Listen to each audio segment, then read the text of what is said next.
آسمان دنیا کے اوپر جو نازل ہوا ہے وہ اسی مبارک مہینے کے اندر نازل ہوا، جس کی تشریح اس آیت کے اندر کی گئی ہے کہ شہر رمضان الذی انزل فیہ القرآن، ہم نے اس قرآن پاک کو اس مبارک مہینے کے اندر نازل کیا ہے۔ اور دوسری جو کتاب ہے جیسے توریت ہے، انجیل ہے، زبور ہے، حضرت ابراہیم علیہ السلام کے اوپر صحیفے نازل ہوئے ہیں، تاریخ یہی بتاتی ہے کہ یہ ساری کی ساری جو کتابیں ہیں وہ اسی مبارک مہینے کے اندر جو ہے نازل ہوئی ہیں۔ چنانچہ حضرت ابراہیم علیہ السلام کے اوپر جو صحیفے نازل ہوئے ہیں وہ ایک روایت یہ ہے کہ اس مبارک مہینے کی پہلی تاریخ کو نازل ہوئی، اور ایک روایت یہ ہے کہ 3 تاریخ کو نازل ہوئی۔ زبور جو نازل ہوئی ہے حضرت داؤد علیہ السلام کے اوپر، ایک روایت یہ ہے کہ 18 رمضان مبارک کو یہ کتاب نازل ہوئی ہے، اور ایک روایت یہ ہے کہ 12 رمضان مبارک کو یہ کتاب عطا کی گئی ہے۔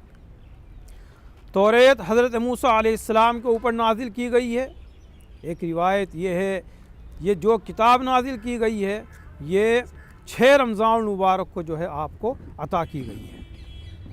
اسی طریقے سے انجیل حضرت عیسیٰ علیہ السلام کو جو عطا کی گئی ہے وہ ایک روایت یہ ہے کہ 13 رمضان مبارک کو یہ کتاب عطا کی گئی ہے، اور ایک روایت یہ ہے کہ 12 رمضان مبارک کو یہ کتاب عطا کی گئی ہے۔ اور یعنی اس معنی کے اعتبار سے اس سے زیادہ فضیلت اور کیا ہو سکتی ہے کہ اللہ نے اپنے کلام پاک کو اس مبارک مہینے کے اندر پورا کا پورا نازل کیا ہے۔ پھر یہ الگ بات ہے کہ جیسی ضرورت پڑتی گئی اس کے مطابق قرآن کریم نازل ہوتا، اور 23 سال کے عرصے کے اندر پھر یہ کلام پاک پورا کا پورا جو ہے نازل ہوا۔ پہلا عشرہ رحمت کا ہے، تو وہ کس طریقے سے ہے؟ کس طریقے سے اس عشرے کی فضیلت ہے؟ اس کو 3 حصوں کے اندر تقسیم کر دیا گیا۔ پہلا عشرہ رحمت کا ہے، دوسرا حصہ مغفرت کا ہے، اور تیسرا حصہ جو ہے جہنم کی آگ سے بالکل خلاصی کا ہے۔ پہلا حصہ رحمت کا اس لیے رکھا گیا ہے کہ انسان اللہ تبارک و تعالی اپنے بندے کو آزماتا ہے کہ دیکھیں جو چیزیں ہم نے اس کے اندر رکھی ہیں اس مبارک مہینے کے لیے، ان میں سے ایک چیز تراویح ہے۔ تراویح کو رکھا ہے اللہ نے اس مبارک مہینے کے اندر کہ تراویح جو ہے اس پورے مبارک مہینے کے اندر جو ہے پڑھی جائے۔ پھر اس تراویح کے اندر اللہ نے کلام پاک کے سنانے کو رکھا ہے، سننے کو رکھا ہے۔ تو تراویح کے اندر کلام پاک سنا جاتا ہے، سنایا جاتا ہے، پورے مہینے تراویح پڑھی جاتی ہے۔ پھر ایسا ہے کہ کلام پاک جو ہے تراویح کے اندر مختلف دنوں کے اندر ختم ہوتا ہے، پورا کیا جاتا ہے۔ کہیں 10 دن میں کلام پاک پورا ہوتا ہے، کہیں 5 دن میں ہوتا ہے، اور کہیں جو ہے 15 دن میں ہوتا ہے، یعنی مختلف شکلیں 21 ہے، 25 ہے، 27 ہے۔ اس طریقے سے کلام پاک کو رکھا ہے سننے اور سنانے کے لیے۔ تو اس میں کلام پاک کو سنایا جاتا ہے، سنا جاتا ہے۔ پھر انسان روزے رکھتا ہے۔ اصل چیز اللہ تعالیٰ یہ آزماتا ہے کہ میرا بندہ جو چیزیں میں نے اس کے اوپر لاگو کی ہیں وہ ان پہ عمل کر رہا ہے نہیں کر رہا ہے۔ اگر عمل کرتا ہے تو پھر اللہ تعالیٰ کی رحمت جو ہے برسنی شروع ہو جاتی ہے، اور جب اللہ تعالیٰ کی رحمت برسنی شروع ہو جاتی ہے تو اللہ تعالیٰ پھر اس کے اندر اور اضافہ فرما دیتا ہے، اضافہ کرتا ہے آگے۔ اس لیے پہلے حصے کو رحمت کا اسے رکھا ہے تاکہ انسان جو ہے اس کے اندر کتنا عمل کر رہا ہے کتنا عمل نہیں کر رہا ہے۔ لیکن یہ رحمت کیا چیز ہے؟ اس کو اگر آپ ڈیفائن کرنا چاہیں، اس کی تعریف دینا چاہیں تو اس کے بارے میں کچھ بتائیں ہمیں۔ رحمت یہی ہے کہ یہ اللہ تبارک و تعالی ایسی نعمتیں مبارک مہینے کے اندر دیتا ہے انسانوں کو کہ اس کے وہم و گمان میں بھی نہیں ہوتی وہ چیز۔ مثال کے طور پر دسترخوان، اگر آپ جب روزہ رکھتا ہے انسان، اور روزہ رکھنے کے بعد جب شام کو دسترخوان لگتا ہے اس کے آپ کے روزہ افطار کرنے کے لیے، تو عام دنوں کے اندر ہم دسترخوان لگاتے ہیں، جو چیز اپنے گھر میں پکاتے ہیں وہی دسترخوان کے اوپر ہوتی ہے، اللہ ماشاء اللہ کی چیز کا اضافہ ہو گیا۔ اور رمضان مبارک کے اندر غریب سے غریب آدمی کا دسترخوان بھی اگر ایک چیز اس نے بنائی ہے تو 10 چیزیں اس کے دسترخوان کے اوپر ہو جاتی ہیں۔ یہی اللہ کی سب سے بڑی رحمت ہے، اس بات ہے اس کو رحمت کرنا۔ کیا امام صاحب اس پہلے عشرے میں جس کو ہم رحمت کا عشرہ کہتے ہیں، کیا اس میں کچھ خاص عبادات کا ذکر ہے، کچھ مختلف عبادات کا ذکر ہے؟ نہیں، اس میں عبادات کا تو کوئی خاص ایسا وہ نہیں ہے. عبادت تو اللہ نے پورے مہینے کے لیے رکھی ہے کہ یہ خاص. ہاں، اس میں ان لوگوں کے لیے کافی اضافہ ہو جاتا ہے کہ جو لوگ اس پہلے عشرے کے اندر اس کا اہتمام کرتے ہیں، روزہ رکھتے ہیں، قرآن کو سنتے ہیں، قرآن کو سناتے ہیں، تو نیکی کے اندر اضافہ ہو جاتا ہے. جب اضافہ ہو جاتا ہے تو اللہ تعالیٰ کی رحمت برستی ہے. پھر آگے اللہ تعالیٰ کا دوسرا رحمت ہم نے مغفرت کا رکھا ہے، تو پھر وہاں سے مغفرت کا سلسلہ اللہ تعالیٰ یہ انعام و اکرام ہونے کی وجہ سے اس کو آگے بڑھا دیتا ہے، معاوضہ دینا شروع کر دیتا ہے اللہ تعالیٰ. اس لیے اللہ نے اس کو جو ہے رحمت کا مہینہ کہا ہے. اس کے تعلق سے ہمارے ناظرین جاننا چاہیں گے کہ روزے میں کن چیزوں سے ہمیں بچنا ہے اور کن چیزوں کا ہمیں دھیان رکھنا ہے؟ روزہ کھانے پینے سے رکنے کا نام نہیں ہے. روزہ نام ہے ہر چیز سے گریز کرنے کا، ہر چیز سے بچنے کا. جن چیزوں سے اللہ نے بچنے کے لیے کہا ہے ان چیزوں سے بچنے کا، اور جن چیزوں پر عمل کرنے کے لیے ہے ان چیزوں پر عمل کرنے کا نام جو ہے مکمل طریقے سے روزہ ہے. آدمی سارے دن، رات کو آدمی نے سحری کھائی اور سحری کھانے کے بعد سارے دن آج جو ہے بازاروں میں گھوم رہا ہے، تفریح کر رہا ہے، اسکوٹروں میں جا رہا ہے. اسے ضرورت نہیں ہے، بلا ضرورت. ضرورت ایک الگ چیز ہو گئی ہے. بلا ضرورت اگر آدمی گھوم رہا ہے، پھر رہا ہے، جا رہا ہے، یا اس طرح کی حرکات کر رہا ہے، ادھر دیکھ ادھر دیکھ، یہاں جا وہاں جا، بازار کی رونق کرنا، سارے دن جاگنا، اور بہت ساری چیزوں کی اللہ نے حفاظت کی ہے، کہا ہے کہ حفاظت کیجئے. پورے جسم کے اندر جو اللہ نے چیزیں دی ہیں، نعمت، آنکھ ہے، کان ہے، زبان ہے، ان سب کی آدمی جب حفاظت کرے گا اور اس طریقے سے آدمی روزہ رکھے گا تو وہ روزہ ہوگا. ورنہ سوائے بھوکا پیاسا رہنے کے روزہ تو ہو جائے گا، لیکن اگر ان چیزوں کی جو ہے اس نے ان چیزوں پر عمل نہیں کیا تو جو روزے کی روحانیت ہے اور جو روزے کی برکات ہیں وہ اس سے جو ہے وہ اس کو تقریباً نہیں ملنے والی. کس طریقے سے عبادت کرنی ہے؟ جیسے کہ روزے کی حالت میں 2 طریقے سے پورے دن روزہ رکھنا ہے اور پھر رات کی عبادتیں ہیں، تو یہ کیا ترتیب رہے گی عبادت کی؟ عبادت کے لیے دن اور رات دونوں عبادت کے لیے رکھی ہے. دن بھی عبادت کے لیے رکھا ہے اور رات بھی عبادت کے لیے رکھی ہے.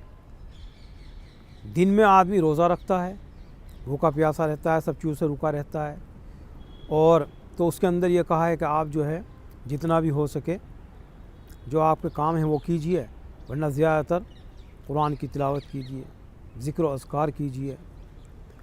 اور یہی اللہ نے جب روزہ افطار ہو جاتا ہے تو پھر اللہ نے دوسری چیز رکھی ہے کہ آدمی قرآن کریم کو تراویح پڑھتا ہے. 20 رکعت تراویح کی ہیں، تراویح پڑھتا ہے، اس کے اندر کلام پاک کو سنتا ہے، سناتا ہے. یہ روزے کے بعد اللہ نے رکھا ہے. پھر آدمی تھوڑا سا سیر ہو جاتا ہے، طبیعت سیر ہو جاتی ہے، پھر اس کے بعد آپ کے لیے حکم ہے کہ آپ جتنی بھی اللہ کی عبادت کریں. مختلف صورتیں ہیں عبادت کرنے کی. دن میں آپ جتنی کر سکتے ہیں اتنی کریں، رات میں جتنی کر سکتے ہیں اتنی کریں. رات میں قرآن کا سننا ہے، سنانا ہے، اپنا پڑھنا ہے، اپنی تلاوت کرنی ہے، نوافل پڑھنے ہیں، تہجد پڑھنی ہے. یہ سب چیزیں اللہ نے رکھی ہیں. اور رمضان میں ہر چیز کی برکت دوبالا ہو جاتی ہے اور ہر چیز کا ثواب جو ہے دوبالا ہو جاتا ہے. یعنی اگر رمضان میں آدمی ایک نفل بھی پڑھتا ہے تو ایک نفل کا ثواب دوسرے مہینوں کے ایک فرض کے برابر ملتا ہے، اور اگر ایک فرض ادا کرتا ہے تو دوسرے مہینوں کے 70 فرضوں کے برابر اس کو جو اس کا ثواب ملتا ہے. قرآن پاک پورا ہونے کے بعد لوگ تراویح پڑھنا چھوڑ دیتے ہیں، تو اس میں کیا کہنا چاہیں گے آپ؟ کس طریقے سے یہ اس عبادت کو کیا جائے کہ اس کا حق ادا ہو جائے؟ دیکھیے، اللہ نے تراویح کو پورے مہینے رکھا ہے پڑھنے کو کہ آپ پورے مہینے تراویح ادا کیجیے. پھر اس کے اندر اللہ نے قرآن پاک کے سنانے کو رکھا ہے اور سننے کو رکھا ہے. جیسا کہ آپ نے بھی کہا، اگر انسان نے قرآن پاک 10 دن کے اندر سن لیا، کیونکہ قرآن پاک کا تراویح کے اندر سننا ایک الگ سنت ہے اور مستقل تراویح کا پڑھنا ایک الگ سنت ہے. تو آپ نے تراویح کے اندر اگر ایک کلام پاک کہیں سن لیا، 10 دن میں سن لیا، 15 دن میں سن لیا، 20 دن میں سن لیا، تو آپ کی ایک سنت ادا ہو گئی ہے.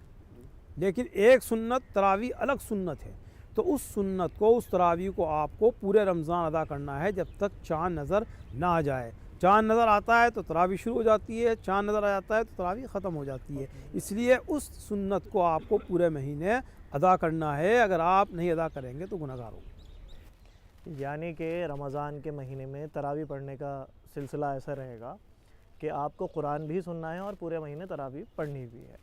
اور اگر جو ہے پورا قرآن آپ نے سن لیا ہے، آپ کاروباری آدمی ہیں، دکان سے اس سے متعلق ہیں بہت ساری چیزوں سے، پھر آپ کلام پاک لمبا نہیں سن سکتے ہیں، زیادہ دیر نہیں سن سکتے ہیں، کہ آنا ہے کہیں جانا ہے، تو جہاں بھی آپ کو تراویح کی سہولت میسر ہو، کہیں بھی ہوں آپ، تو آپ علم ترا کیف سے اگر کہیں تراویح ہو رہی ہیں تو وہاں پر اپنی تراویح ادا کر لیجئے، پھر اپنے کام میں لگ جائیے۔ امام صاحب جیسے کہ گھر میں لوگ روزہ رکھتے ہیں تو بچوں کو بڑا شوق ہوتا ہے روزہ رکھنے کا، تو وہ کون سی عمر ہو جس میں ہم بچوں کو روزہ رکھوائیں؟ جب بچہ بالغ ہو جاتا ہے، اور بلوغت کی جو رکھی ہے جینٹس کے لیے وہ 15 سال ہے، تو اس کے اوپر پھر روزہ فرض ہو جاتا ہے رکھنا۔ اور لیڈیز کے لیے اللہ نے جو چیز اس کے ساتھ رکھی ہے جس کو ہم حیض بولتے ہیں، جب وہ آنا شروع ہوتا ہے تو گویا کہ وہ بالغ ہو گئی ہے، تو اس کے اوپر بھی روزہ رکھنا پھر فرض ہو جاتا ہے۔ تو اس لیے جب آدمی بالغ ہو گیا تو اب اس کے اوپر روزہ رکھنا فرض ہو گیا۔ اب ہمارا فرض بنتا ہے بڑوں کا کہ ہم اسے سمجھا کر بسلا کر اس کو کہیں کہ بھائی آپ روزہ رکھیے، آپ پر روزہ فرض ہو گیا، اگر آپ روزہ نہیں رکھنے تو آپ گنہگار ہوں گے۔ اچھا امام صاحب، جیسے گھر میں بزرگ ہوتے ہیں اور اکثر بیمار بھی ہوتے ہیں، جیسے شوگر کا مسئلہ ہے یا کوئی اور ایسی بیماری جس میں بھوکا نہیں رہا جا سکتا، ڈاکٹرز نے منع کر دیا ہے کہ بھائی آپ اس میں بھوکا نہیں رہ سکتے، تو اس میں کیا حکم ہے روزے کے متعلق؟ قرآن کریم کی آیت ہے فَمَنْ كَانَ مِنْكُمْ مَرِيضًا أَوْ عَلَىٰ سَفَرٍ فَعِدَّةٌ مِّنْ أَيَّامٍ أُخَرَ۔ اگر کوئی تم میں سے مریض ہو یا مسافر ہو تو اس کے لیے گنجائش ہے کہ وہ دوسرے دنوں سے جو ہے اس کی قضا کر لے۔ یعنی اگر کوئی ایسا مریض ہے کہ خدا نخواستہ جان کا خطرہ ہے یا مرض بڑھنے کا خطرہ ہے یا بیماری اور زیادہ بڑھ سکتی ہے اور اس کی وجہ سے جان جا سکتی ہے، کمزوری بہت زیادہ ہو سکتی ہے، تو اجازت دی ہے کہ آپ جو ہے اس وقت روزہ جو ہے نہ رکھیں۔ جب آپ کی صحت ہو جائے اور دنوں کے اندر تو اس وقت جو ہے آپ اس روزے کی قضا کر لیں۔ امام صاحب جیسے کہ نوجوان ہیں، مسافر ہیں، آفیسز میں جانے والے لوگ ہیں، کالجز میں جانے والے اسٹوڈنٹس ہیں، کیا ان کے لیے کوئی سہولت رکھی گئی ہے روزے کو لے کر، یا کوئی ایسا احکام ہے کہ کسی طریقے سے رعایت دی گئی ہو، کوئی مسئلہ اس طریقے کا؟ اگر صحت ہے، تندرستی ہے، تو پھر کوئی رعایت نہیں ہے، صحت اور تندرستی کے ساتھ۔ اور صحت اور تندرستی نہیں ہے پھر وہ مسئلہ مجبوری میں آ جاتا ہے، اور مجبوری کے اندر مسائل بدل جاتے ہیں، ورنہ تو رکھنا آپ کے اوپر فرض ہے، اللہ نے فرض کیا۔ امام صاحب آپ رمضان کو لے کے اور خصوصی طور پر رمضان کے پہلے عشرے کو لے کر کیا پیغام دینا چاہیں گے ہمارے ناظرین کو؟ کس طریقے سے رمضان المبارک گزاریں، کس طریقے سے جو ہے وہ اللہ کی قربتیں حاصل کر پائیں، اور عبادات کا کیا طریقہ ہو؟ اس سے بڑھ کر اور کیا فضیلت ہوگی ہمارے لیے اس مبارک مہینے کی اگر ہم اس کو نہ لیں۔ یعنی حضرت ابو ہریرہ رضی اللہ عنہ راوی ہیں، وہ فرماتے ہیں اللہ کے رسول صلی اللہ علیہ وسلم نے ارشاد فرمایا کہ اللہ تعالیٰ نے میری امت کو 5 چیزیں مخصوص طور پر دی گئی ہیں جو پہلی امت کو نہیں ملی۔ نمبر 1 یہ کہ ان کے منہ کی بدبو، یعنی روزہ دار کی منہ کی بدبو اللہ کے نزدیک مشک سے بھی زیادہ پسندیدہ ہے۔ آپ اندازہ لگا سکتے ہیں، غور کر سکتے ہیں، ایک تو ہم نے منہ سے لفظ نکال دیا مشک، لیکن اگر آپ اس کی گہرائی کے اندر جائیں مشک کی، جو آدمی کو اگر کہیں خالص مشک ذرا سا بھی اگر کوئی مل جائے پتا مشک کا، تو اس کی آپ اس کی خوشبو کی تاب نہیں لا سکتے۔ تو اتنی بڑی اللہ نے فضیلت رکھی ہے کہ روزہ آدمی رکھتا ہے، اور روزہ جب آدمی معدہ خالی رہتا ہے، کھاتا نہیں پیتا نہیں، تو ایک بدبو پیدا ہوتی ہے، اس بدبو کو اللہ نے مشک سے تشبیہ دی ہے کہ مجھے اتنا پسند ہے۔ پھر اس کے بعد دوسری چیز، دریا کی مچھلیاں تک اس کے لیے دعا کرتی اور افطار کے وقت تک کرتی رہتی ہے۔ یعنی دیکھیے، آپ اندازہ لگائیے کہ دریا کے اندر جو مچھلیاں رہ رہی ہیں، کس قدر محبوب ہے اللہ کو یہ بندہ جو رمضان کا روزہ رکھ رہا ہے، کہ مچھلیاں تک اس کے لیے دعا کرنے کو تیار ہیں، وہ دعا کر رہی ہیں۔ تیسری چیز جو رکھی ہے وہ جنت ہر روز ان کے لیے آراستہ کی جاتی ہے۔ پھر حق تعالیٰ شان و ارشاد فرماتے ہیں قریب ہے کہ میرا بندہ اپنی اوپر سے دنیا کی مشقتیں چھوڑ کر میری طرف آئے۔ چوتھی چیز سرکش شیاطین اس کے اندر قید کر دیے جاتے ہیں، یعنی وہ رمضان میں ان برائیوں کی طرف نہیں پہنچ سکتے جن میں کہ غیر رمضان کی طرف پہنچ سکتے ہیں۔ یعنی کتنا بڑا اللہ نے مقام رکھ دیا روزہ دار۔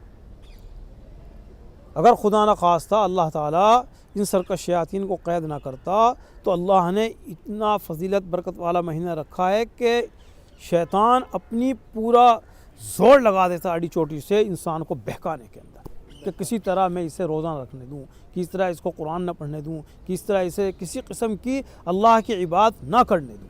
لیکن اللہ نے صرف اس مبارک مہینے کی وجہ سے اور اس روزہ رکھنے کی وجہ سے اللہ نے ان شیطانوں کو جو ہے بند کر دیتا ہے تاکہ وہ برائیوں کی طرف نہ لے جا سکیں۔ اسی واسطے بہت سے خوابی شرابی زنا خور بچ جاتے ہیں جب رمضان مبارک کا مہینہ شروع ہوتا ہے ان چیزوں سے۔ اور جب رمضان کی آخرات ہوتی ہے تو روزہ داروں کے لیے مغفرت کی دعا کی جاتی ہے۔ صحابہ نے عرض کیا یا رسول اللہ یہ شب مغفرت ہے یا شب قدر؟ آپ نے فرمایا نہیں، بلکہ دستور یہ ہے کہ مزدور کا کام پورا ہونے کے وقت اس کی مزدوری پوری دے دی جاتی ہے۔ تو اللہ تبارک و تعالیٰ سارے گناہوں کو معاف فرما دیتا ہے۔ اللہ کتنا بڑا اللہ نے۔ امام صاحب پہلے عشرے کو لے کر خاص طور سے ایک پیغام جو ہمارے ناظرین سن پائیں، اس پہ عمل کر پائیں اور جو ہے اپنے پہلے عشرے کو کامیاب کر لیں۔ بھائی سب سے زیادہ ضروری ہے کہ جب ہم جو اللہ نے ہمیں چیزیں بتائی ہیں، قرآن کی تلاوت ہے، قرآن کو سننا ہے، قرآن کو سنانا ہے، روزہ رکھنا ہے، ذکر و اذکار کرنے ہیں، ذکر و اذکار کے اندر مختلف چیزیں رکھی ہیں، ہم ان تمام چیزوں کو جب کرتے رہیں گے تو ہمیں ایک عادت سی ہو جائے گی، عادت پڑ جائے گی، تو پھر اس کا اجر و ثواب اللہ تعالیٰ ہمیں عنایت فرمائے۔ کہ خاص طور سے نوجوان طبقہ، نوجوان لیڈیز کو سمجھنا چاہیے کہ اللہ تعالیٰ یہ مبارک مہینہ ہمیں عطا کر رہا ہے، مبارک مہینہ ہمیں دے رہا ہے۔ کتنے ایسے لوگ جو ہمارے عمر کہتے ہمارے ساتھ کہتے وہ چلے گئے ہیں، اب کہ انہیں مہینہ نصیب نہیں ہو رہا ہے، ہمیں نصیب ہوا ہے، اس لیے ہم جتنا بھی ہو سکیں بجائے اس کے کہ اپنا ادھر ادھر وقت گزاریں، اللہ نے جو پیغام ہمیں دیا ہے، روزہ فرض کیا ہے، اس روزے کو رکھیں اور تراویح کو پڑھیں اور خاموشی کے ساتھ ادھر ادھر بازاروں کے اندر تفریح کے اندر نہ جائیں، زیادہ تر اپنے گھروں میں رہیں۔ کام ہے تو جائیے، کام جو سروس کرتے ہیں تو سروس پہ جائیے، دکان ہے دکان پہ جائیے، لیکن کسی قسم کی گالی گلوچ سے بچنا چاہیے، بدتمیز سے بچنا چاہیے۔ امام صاحب رمضان پہ بہت اچھی گفتگو ہوئی اور ایک آخری سوال جو ہے معاشرے کے اعتبار سے یہ آیا کہ ملک میں آپسی بھائی چارہ بنانے میں رمضان کیا رول ادا کر سکتا ہے؟ رمضان میں یہ ہے کہ بھائی حکم ہے اللہ کا، یہ تو مبارک مہینہ ہے، اس مبارک مہینے کے اندر جو بھی کوئی آدمی روزہ رکھ کے دعا کرتا ہے، عبادت کر کے دعا کرتا ہے تو اللہ تعالیٰ اس کی دعا کو ضرور قبول فرماتے ہیں۔ اس لیے ہمیں اپنے ملک کے اندر جتنے بھی لوگ یہاں پر رہتے ہیں وہ کسی بھی اس سے تعلق ہو، چاہے عیسائی ہوں، ہندو ہوں، سکھ ہوں، مسلمان ہوں، اس مبارک مہینے کے اندر سب کو دعا کرنی چاہیے کہ اللہ تعالیٰ ہمارے اندر آپس میں پیار محبت پیدا کرے، نفرت کو ختم کرے۔ آج نفرت کا جو کچھ لوگ پیدا کرنے میں لگے ہوئے ہیں ان کے بھی لیے دعا کرنی چاہیے کہ اللہ تعالیٰ انہیں ہدایت فرمائے اور ہمیں سب کو محبت پیدا کرے۔ اللہ تعالیٰ اگر ہمارے اندر محبت پیدا ہو گئی تو ملک بھی جو ہے اسی طریقے سے تمام خطرات سے دور رہتا ہے، امن رہتا ہے، سکون رہتا ہے۔ جب ہم دعا کریں گے اللہ تعالیٰ قبول فرمائے گا تو ہمارے اندر یہاں جتنے بھی لوگ رہتے ہیں ہمارے ملک کے اندر سب کے اندر محبت پیدا ہوگی۔ جب محبت پیدا ہوگی تو ملک جو ہے ترقی کرے گا۔ بہت بہت شکریہ امام صاحب اتنی قیمتی گفتگو کرنے کے لیے، اور مجھے امید ہے کہ آپ کی یہ باتیں لوگوں تک پہنچیں گی اور لوگ اس سے مستفید ہوں گے۔ ناظرین، ہم نے امام صاحب کو سنا اور یہ پایا کہ رمضان میں عبادت اصل ہے اور عبادت کرنی ہے۔ عبادت میں نماز ہے، عبادت میں جو ہے رات کی تراویح ہے اور دوسرے اچھے اعمال ہیں۔ اسی طریقے سے حمد یعنی اللہ کی تعریف بھی عبادت میں شمار ہوتی ہے۔ حضور پاک صلی اللہ علیہ وسلم کی تعریف میں کہے گئے کلمات بھی جو ہے عبادت میں شمار ہوتے ہیں۔ تو آئیے حمد اور نعت کی محفل سے محظوظ ہوتے ہیں۔ رمضان آ گیا، یا مصطفیٰ یا مجتبی صلی علی یا مصطفیٰ یا مجتبی صلی علی۔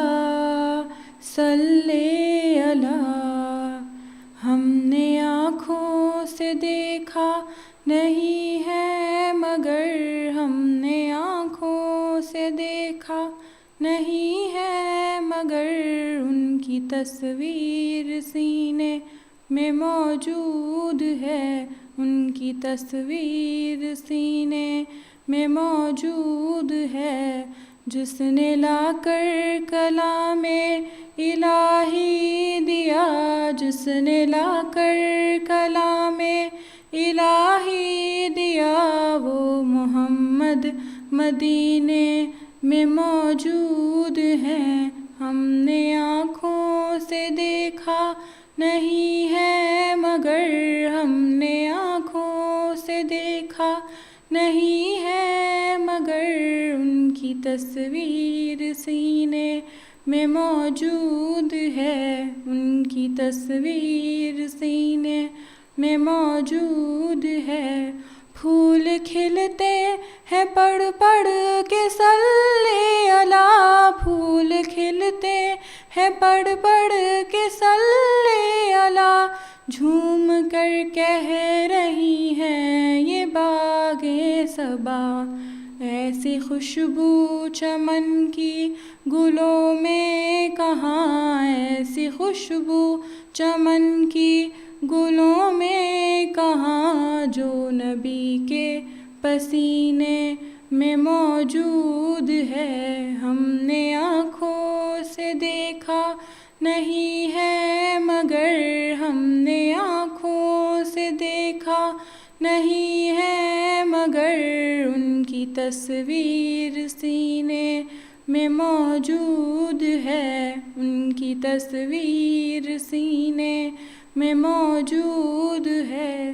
ہم نے مانا کہ جنت بہت ہے حسین، ہم نے مانا کہ جنت بہت ہے حسین، چھوڑ کر ہم مدینہ نہ جائیں کہیں، یوں تو جنت میں سب ہے مدینہ نہیں، یوں تو جنت میں سب ہے مدینہ نہیں، اور جنت مدینے میں موجود ہے۔ ہم نے آنکھوں سے دیکھا نہیں ہے مگر، ہم نے آنکھوں سے دیکھا نہیں ہے مگر، ان کی تصویر سینے میں موجود ہے، ان کی تصویر سینے میں موجود ہے۔ یا مصطفیٰ یا مجتبی صلی علی یا مصطفیٰ یا مجتبی صلی علی۔ رمضان آ گیا۔ ناظرین، مجھے امید ہے آپ کو آج کا یہ خاص پروگرام رمضان کی فضیلت بے حد پسند آیا ہوگا اور آپ کی معلومات میں بھی اضافہ ہوا ہوگا۔ اگلے ہفتے ہم پھر ملیں گے ایک اور نئے پروگرام کے ساتھ، جس میں ہم رمضان کے دوسرے عشرے کا ذکر کریں گے۔ تب تک کے لیے ہندوستان کو DD اردو کی طرف سے رمضان المبارک، اور اب اپنے میزبان سلمان سعید کو اجازت دیں۔ خدا حافظ۔